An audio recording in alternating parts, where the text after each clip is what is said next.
सरमायाकारी और ख़ास करके बैरूनी सरमायाकारी जो है वो किसी भी मुल्क की मईशत के लिए बहुत इम्पॉर्टेंट होता है, क्योंकि उससे एक तो आपकी जो मईशत है वो ग्रो भी करती है, दूसरा आपकी जो लोकल मार्केट है उसके अंदर भी एक कंपेटिटिवनेस आती है। और शहबाज, इसके लिए हमारा जो हमेशा से एक प्रॉब्लम रहा कि हमने अपना जो एक कर्ज़ों से जान छुड़ानी है, उसका एक सलूशन तो अपनी आपने बरामदात बढ़ानी है, दूसरा सलूशन ये है कि आपने बैरूनी जो सरमायाकार है उसको इनकरेज करना है। और उसके लिए हमारे यहाँ हिस्टोरिकली यही प्रॉब्लम रहा कि जो ब्यूरोक्रेटिक इतनी हर्डल्स हैं और इतने प्रॉब्लम्स हैं कि कोई भी जो सरमायाकार है वो इस तरफ आना नहीं चाहता। और उसके लिए हमने एक SIFC का प्लेटफॉर्म बनाया जिसका मकसद ये था एक वन विंडो ऑपरेशन हो। कोई भी गैर मुल्की पाकिस्तान में आकर के सरमायाकारी करना चाहता है उसको इधर उधर जाने की ज़रूरत नहीं है, वो आए और आकर अपने जो भी उसका शोबा है उसमें सरमायाकारी करे। लेकिन इन तमाम तर इकदामात के बावजूद, फुल सपोर्ट तमाम स्टेक होल्डर्स के बावजूद, जो नंबर्स आपने भी बताए, कोई सिग्निफिकेंट फ़र्क नहीं पड़ा। क्या वजह है? देखिए कामरान, जो SIFC बनाने का जो मकसद था वो पॉजिटिव था उनका। कोई भी हुकूमत, कोई भी आपका रजीम हो, वो कभी भी नहीं चाहेगा कोई ऐसा काम करे जिससे उसकी बदनामी हो। तो जो इंटेंशंस होती हैं वो हमेशा पॉजिटिव होती हैं। ये जो डिलीवरी होती है उस पर डिपेंड करता है कि जो एक्शन वो कितना बेहतर था या नहीं था। जब स्पेशल इन्वेस्टमेंट फैसिलिटेशन काउंसिल बनी थी उसके पीछे मकसद ही यही था कि जब हमारे हुक्मरान मुल्क से बाहर जाते थे, गल्फ़ में जाते थे, उनसे कहते थे पाकिस्तान में सरमायाकारी करें, वो कहते थे आपके ब्यूरोक्रेटिक हर्डल्स इतनी ज़्यादा है, हम इन्वेस्टमेंट करना चाहते हैं, हमारी 2019 की एक ऑफ़र आपके पास पड़ी हुई है, कोई 2016 की पड़ी हुई है, आप उस पर जवाब ही नहीं देते।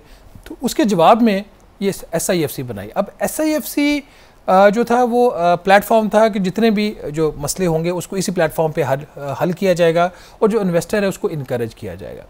SIFC बनी तो दो चीज़ें हुई। एक तो चीज़ ये हुई कि मैंने ये बात कई दफ़ा कही है और प्राइवेटली भी कही है, ब्यूरोक्रेसी समहाउ जो हमारी है वो इतनी को इंक्लाइंड नहीं थी SIFC के हवाले से। वो ये समझते थे कि हमारे ऊपर एक और चेक आ गया है जो हमसे सवाल जवाब करता है। शुरू में SIFC की बेइंतहा इनकी मीटिंग्स हुई, इनकी अब 3 टियर ये फोरम है, उसमें एग्जीक्यूटिव कमेटी है, उसकी इम्प्लीमेंटेशन कमेटी है, फिर एपेक्स कमेटी है।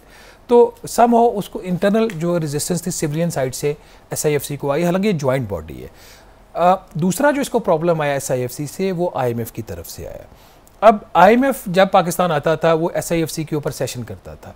अभी भी IMF ने पिछले हफ्ते जो रिपोर्ट जारी की है उसके ऊपर उसने कहा है जी कि गवर्नमेंट ऑफ पाकिस्तान से फ्रेश कमिटमेंट्स ली हैं। अब इन कमिटमेंट्स के बाद SIFC क्या काम करेगी?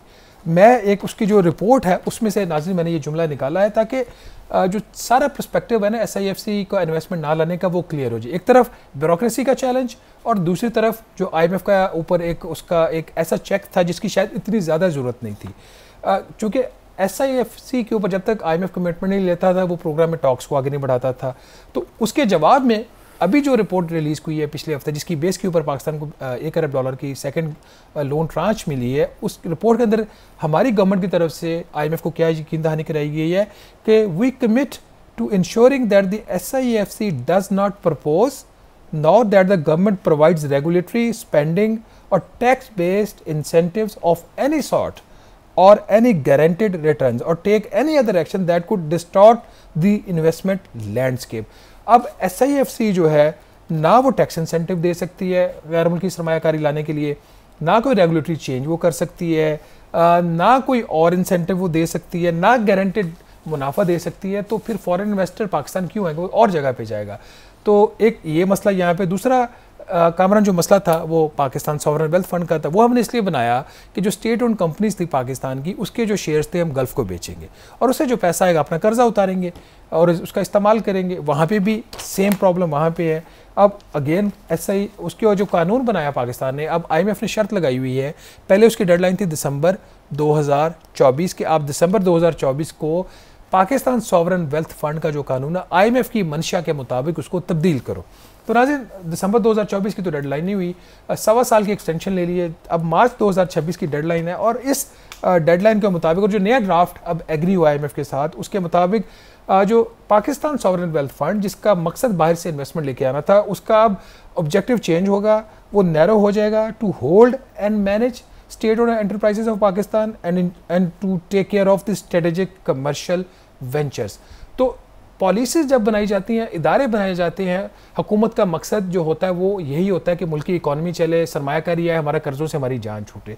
लेकिन जिस एनवायरनमेंट में पाकिस्तान काम कर रहा है और जिस तरीके से IMF इन चीज़ों की स्क्रूटनी करता है और किस जगह पे IMF ज़्यादती भी पाकिस्तान के साथ कर जाता है, तो फिर ना SIFC वहाँ पे सही अपना किरदार अदा कर सकती है, ना सॉवरन वेल्थ फंड जैसा जो इनका एक इनिशिएटिव था वो काम कर सकता है। यहाँ पे हम आज के प्रोग्राम से इतना ही। मुझे और कामरान यूसुफ को इजाज़त दीजिएगा। अल्लाह हाफ़िज़।